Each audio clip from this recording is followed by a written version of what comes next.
Hey everyone! Today I'm excited to share a deeply powerful and thought-provoking story with you. It's the near-death experience of Dr. Eleanor Porter, who dedicated her career to saving lives until she faced a life-or-death situation of her own. During a heart attack, Eleanor crossed into the realm beyond, and what she experienced there changed everything she thought she knew about life, love, and even Jesus Christ.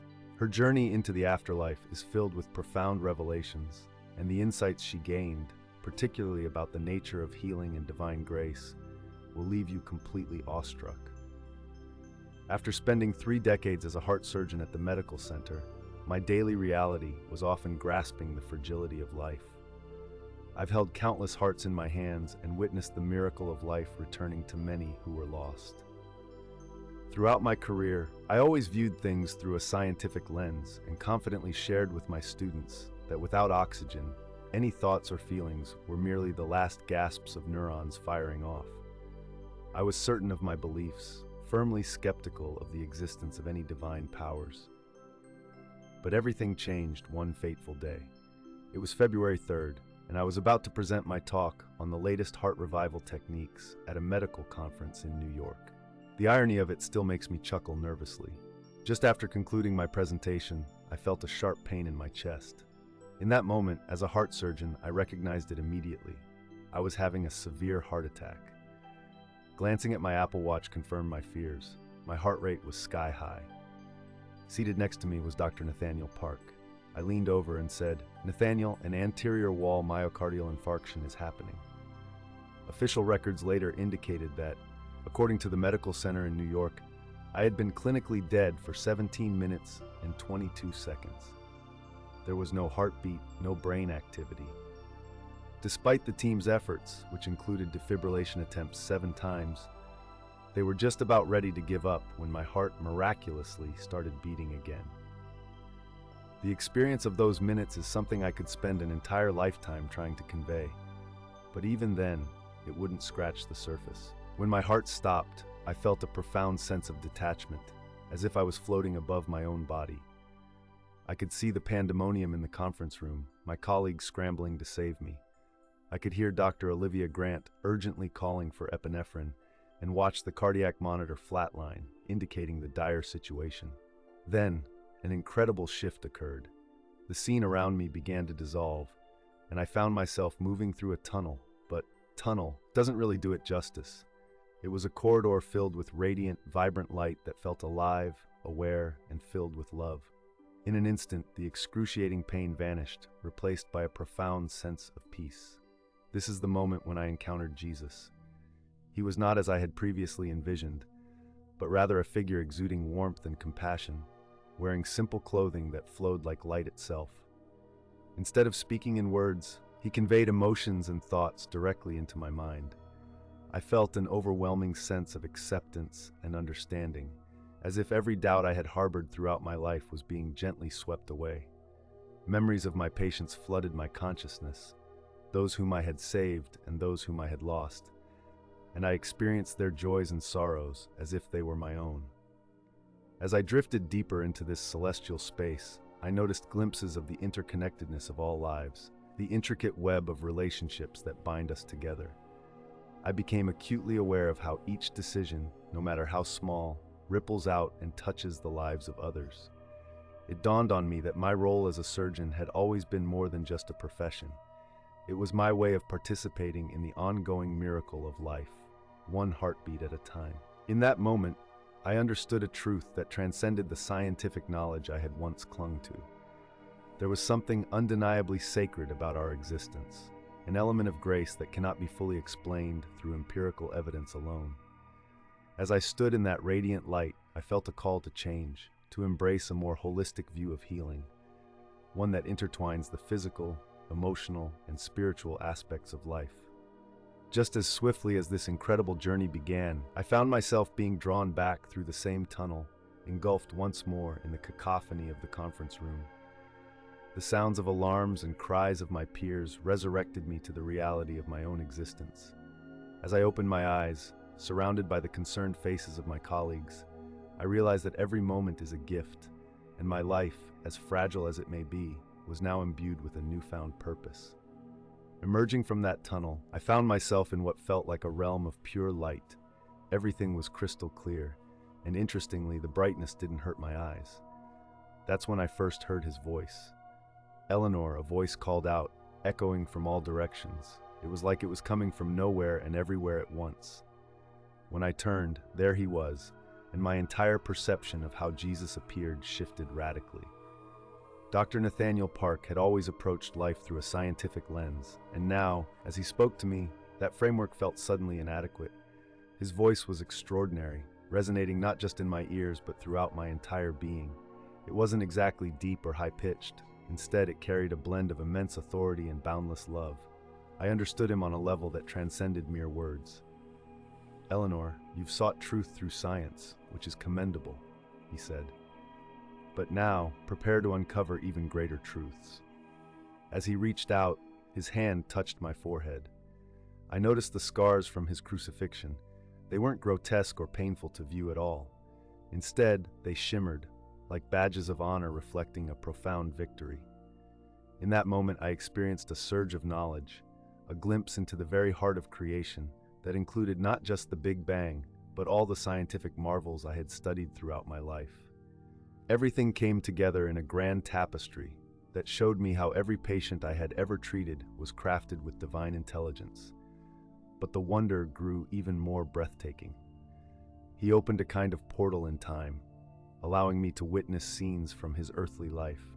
I observed him teaching, healing, and connecting with people. The richness of the experience was incredible. I could practically feel the dust swirling in the air, sense the warmth of the sun on my skin, and hear the subtle variations in the Aramaic and Greek dialects spoken around him. What astounded me the most were the moments that hadn't made it into any historical texts. I saw the early morning preparation before his lessons, witnessed him console a grieving child with such compassion that it brought tears to my eyes. Then there he was in private moments with his disciples, sharing profound insights into existence. But what impacted me the most was his response to suffering. I had dedicated my life to healing, but his touch brought about transformations at a soul-deep level. The way he spoke to his followers reminded me of a masterful conductor guiding an orchestra, every note harmonized in a symphony of love, hope, and renewal. I could feel the doubts of the disciples, their fears and anxieties, and I realized that he didn't just speak to them. He illuminated the paths of their hearts. As the visions unfolded, I saw him face the trials that would lead to his crucifixion. The pain, the betrayal, the agony of the cross. Yet through it all, he bore an unyielding love for humanity. I felt a heavy sense of sorrow, but also an overwhelming sense of purpose. Each lash and each drop of blood was a testament to a truth deeper than any scientific discovery I had ever made. It was the essence of sacrificial love, a love that speaks directly to the soul and transcends the physical realm. In that sacred atmosphere, I began to understand the profound connection between faith and science. I realized that the mysteries I had been chasing in the lab were mirrored in the spiritual truths he embodied. The duality of existence, light and shadow, joy and pain, was not an opposing force, but rather a balanced dance, each enhancing the other. It was a revelation that beckoned me to reconsider not just my career, but my very understanding of life itself. Jesus was illustrating the intricate chords of love that bind us all, urging me to embrace the beauty in our shared struggles and triumphs. When he healed someone, the change was visible throughout their entire being, driven by love. He even shared details about his crucifixion from his perspective. While I understood physical trauma, what I saw transcended any pain I could contemplate. I beheld him absorbing not only physical agony, but also the spiritual and emotional suffering of humanity. It's fascinating how, despite the immense agony he was enduring, his expression conveyed not just pain, but also a profound sense of love. His eyes maintained that compelling blend of strength and empathy. Even in his final moments, while nailed to the cross, he remained primarily focused on the well-being of others. Each second was significant. He revealed to me 7 pivotal moments from his life that reshaped my understanding of historical events. The first moment he shared was his crucifixion, but from an unexpected angle, his perspective as a thoracic surgeon. I quickly noted medical aspects that were absent from history books. For instance, the nails, as I observed, pierced through his wrists, damaging the median nerves instead of being driven through the palms. Additionally, I grasped how his weight led to progressive asphyxiation. However, the most remarkable part was experiencing his consciousness during this ordeal.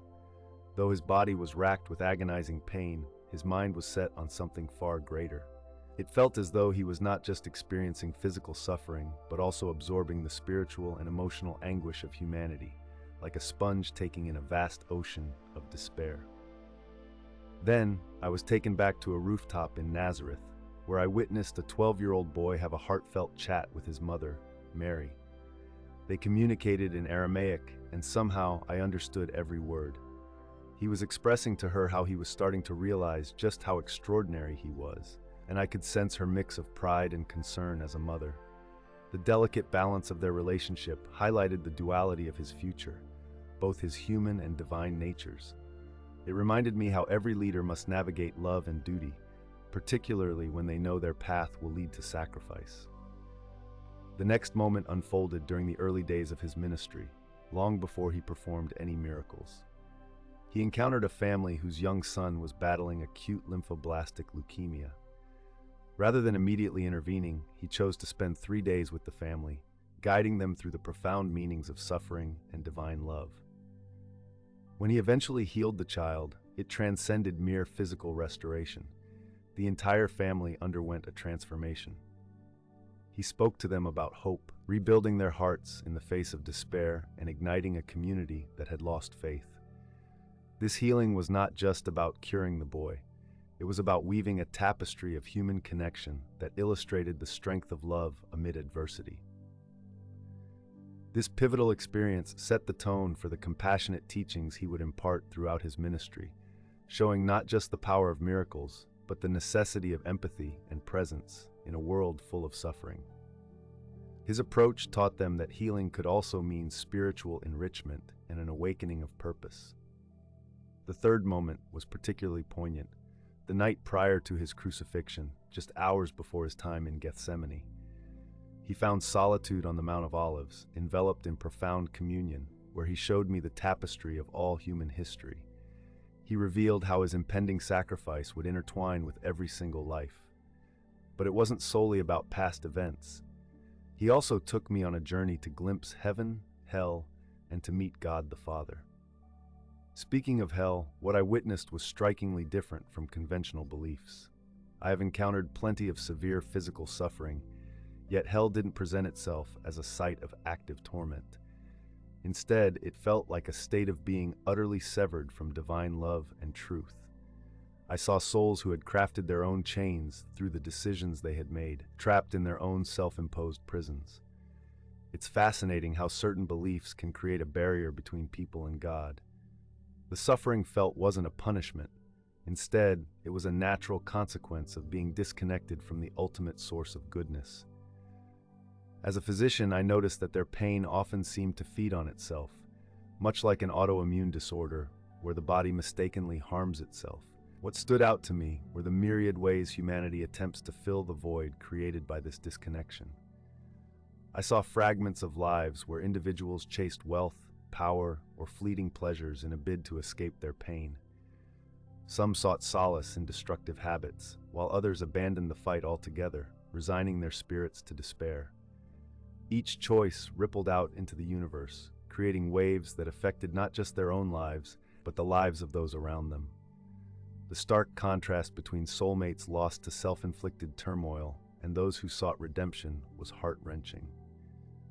When we think about heaven, it's easy to picture clouds and angels with harps, but imagine a moment filled with pure understanding, love, and tranquility, the deepest, most joyous moment you've ever experienced, and then multiply that feeling infinitely. This realization hit me hard. Every scientific breakthrough I've achieved felt like a mere hint at a more profound truth waiting to be uncovered. I began to reflect on the stories of those who've had near-death experiences, where they, too, caught glimpses of a reality that transcends our physical existence. Their accounts often described overwhelming feelings of love and acceptance, as if they were welcomed back into a family they never knew they belonged to. These narratives align closely with the feelings I encountered, revealing a universal truth that resonates across cultures and beliefs. The laws of physics we examine, they're like shadows of a richer reality. Take quantum mechanics, for instance. The mathematics we apply is just a rough sketch of something far more essential. Through Jesus, I found myself immersed in what I can only describe as the very core of existence.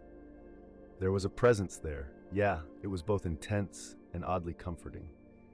Imagine if the essence of perfect truth and pure love could have a conversation. What astonished me the most was how this supreme being, the heart of all that exists, focused on each individual soul as if it were the only one that mattered. It felt like every prayer, every tear shed, and every joyful celebration was known and cherished by this greater consciousness. In that moment, I understood the profound connection each of us has to one another, how our lives and choices interweave. The sense of unity was overwhelming. It was like walking through a living tapestry where each thread mattered, each color vibrant and distinct, yet integral to the whole. I walked away with a new perspective on science. The boundaries between faith and reason began to blur, revealing a profound compatibility that invites exploration beyond the empirical. The mysteries of the universe felt less intimidating and more like an invitation to understand the divine hand that guides all creation. I began to see that what we commonly refer to as physical reality, including time and space, stems from this divine awareness, in the same way that thoughts emerge from our minds. Many people often find my retelling of Jesus' appearance captivating. As a surgeon, I have been trained to observe and document what I see accurately. The image I encountered differed widely from traditional artwork, yet it felt right. It was what all those portrayals were trying to convey. Standing before me, I first noticed his height. Although he had an average build, his presence was commanding. He looked athletic but not intimidating, like someone who had toiled as a carpenter and journeyed extensively during his ministry. His skin had a light olive tone, reminiscent of present-day Middle Eastern individuals who balance indoor and outdoor life. There was a vibrant glow about him, as if he radiated light from within, rather than having the pale complexion often depicted by European artists. It was more akin to sun-kissed honey, warm and lively. And oh, his hair! It was perhaps the most notable departure from how he's often illustrated. Eleanor was unlike anyone I had ever encountered. When I think back to our first meeting, my mind doesn't gravitate toward the standard shades of dark brown or black hair commonly seen in artwork, nor does it linger on the pale blonde often depicted by European artists. Instead, his hair was a unique blend that danced with light, revealing stunning shades that transformed between honey gold and deep amber as he moved. It fell in natural waves just above his shoulders, almost as if it had never seen the touch of scissors. His face? Let's just say it was stunningly harmonious. Every feature seemed to balance perfectly, defying what you'd expect from genetics. His forehead was proudly noble, adorned with expressive eyebrows that struck the ideal balance, not too thick, not too thin. The nose, a masterpiece itself, was straight and fitting, enhancing the symmetry of his visage. However, the most captivating aspect was undoubtedly his eyes. Throughout my medical career, I had never gazed into eyes so extraordinary. They shifted in color from a warm brown to a deep, mesmerizing blue, almost like looking into precious stones, at times reminiscent of amber or sapphire, though those comparisons hardly do justice. Each glance revealed not just wisdom and knowledge, but a heart full of tenderness that brought me to my knees. As I continued to absorb this remarkable presence, I couldn't help but notice how he moved with both grace and purpose. Each gesture was deliberate, resonating with intention. The way he spoke was equally mesmerizing. His voice carried a soothing quality, like a soft melody playing in a still room. There was an ancient depth in his words, as if they held secrets of the universe that were waiting to be unlocked. People from all walks of life seemed drawn to him effortlessly, their faces lighting up with hope and understanding. It was as if, despite their burdens, they were reminded of their inherent worth in his presence. Among the serene backdrop of nature, his teachings seemed to transcend mere thoughts, morphing into profound truths that rested in the core of each listener's soul. The atmosphere around him held a palpable sense of peace, drawing everyone closer. creating a small world where love and compassion reign supreme. This feeling was far removed from the chaos often found in our daily lives. Strangers transformed into friends, united by a shared experience that felt sacred. In that moment, standing before him, I grasped not only the beauty of his physical form, but also the impact of his spirit, a reminder that true connection and understanding go beyond what we can perceive with our eyes. It was a transcendent experience that still resonates within me, guiding my path as I navigate through the complexities of life. And then there was his beard, full yet impeccably groomed, matching the light brown of his hair and framing his face effortlessly. When he smiled, it felt as though the universe itself lit up, radiating sheer joy. Having been a surgeon for many years, I prided myself on reading people's expressions, but his was a profound depth unlike anything I had observed before. In his gaze, you sensed a perfect blend of authority and gentleness. It was as if he could see into your soul, recognizing your fears, triumphs, and mistakes without a trace of judgment, just love and understanding. He carried himself with a regal demeanor, yet it wasn't at all stiff. There was a respectful ease to him, his movements imbued with grace that transcended the ordinary laws of physics. Each step he took was both purposeful and breathtakingly beautiful, yet felt utterly organic. His attire was simplistic yet pristine. He donned a robe made from a fabric I struggled to identify. It wasn't silk or linen or anything familiar. It moved with a life of its own, the color predominantly white, but reminiscent of gentle morning sunlight, soft and inviting rather than sterile like a hospital. Hidden within the garment were details that seemed to shimmer and shift, enhancing his otherworldly presence. Colors shifted from deep blue to purple, hues that don't exist here on Earth. He locked eyes with me and said, "Tell them I am more real than their doubts, more present than their fears, and overflowing with love that eclipses their shame." At that moment, everything clicked into place for me. I came to understand my journey as a surgeon, the life I've lived, and even the reasons behind my heart attack. He also opened my eyes to the nature of time, showing me that what we perceive as a straight line is just a fragment of a larger existence. Every prayer, every tear, every moment of joy exists in what he referred to as the eternal now. "It's not your time yet," he reassured me, acknowledging my role as a healer of hearts in this physical world. Then he blessed me, and suddenly I felt a pull through a tunnel of light. In that suspended moment, I also felt an echo of countless lives, their stories intertwining with my own. Each heartbeat resonated like a drum, marking the rhythm of existence that reverberated through time and space. Images flashed before my eyes, faces of strangers I had touched through my work, and the deep gratitude reflected in their eyes as I navigated them through their darkest hours. I remembered the little girl whose life I had saved after a lengthy surgery, her laughter now a part of my own essence, reminding me why I chose this path of healing in the first place. The next thing I knew, I was gasping for breath, lying on the conference room floor with my astonished colleagues gathered around me. And there was Dr. Park, still present, tears streaming down his cheeks. The cardiac monitor beside me displayed a perfect sinus rhythm, which surprisingly was even better than my usual baseline. It was then that I realized I had returned not merely to live, but to live with a renewed purpose, to instill hope, to nurture healing, and to remind others of the love and light that exists even in the darkest of times. The weight of the experience settled within me like molten gold, transforming every doubt into a shimmering belief that life is an exquisite journey where connections are more powerful than any blade or suture. I've made an exciting move since then, coming out of retirement to establish a research institute dedicated to studying near-death experiences from a scientific angle. We're diving into the latest neuroimaging technology and the principles of quantum physics to gain deeper insights into these phenomena. It's fascinating how consistent the accounts of Jesus are when we compile them from people across different cultures and eras.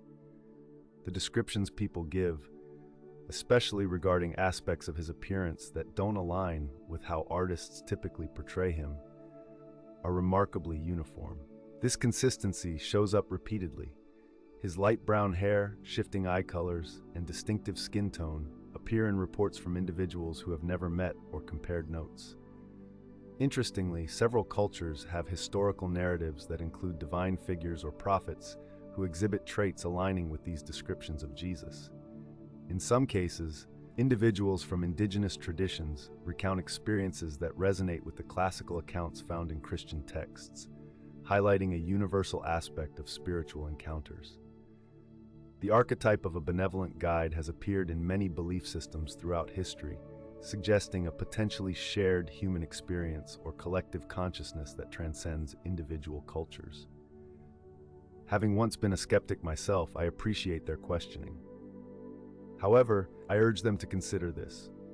I took immense pride in meticulously documenting my experiences. The details I observed about Jesus, how he looked, the quality of light around him, and the depth of consciousness I experienced, were not vague, mystical notions. They were exact observations made by someone trained to notice subtleties and remain objective. The repeated specifics, his light brown hair with golden strands, eyes that changed from brown to blue, the texture of his skin, his average height, and perfectly balanced proportions, should spark the curiosity of any serious researcher. Each detail meticulously noted could serve as a critical data point in understanding the broader context of near-death experiences. After everything I've experienced, I find myself in a unique position. Life feels both unchanged and entirely transformed. Despite this journey, my critical perspective remains intact. At my core, I'm still a surgeon. I believe our physical existence merely scratches the surface of something far more profound.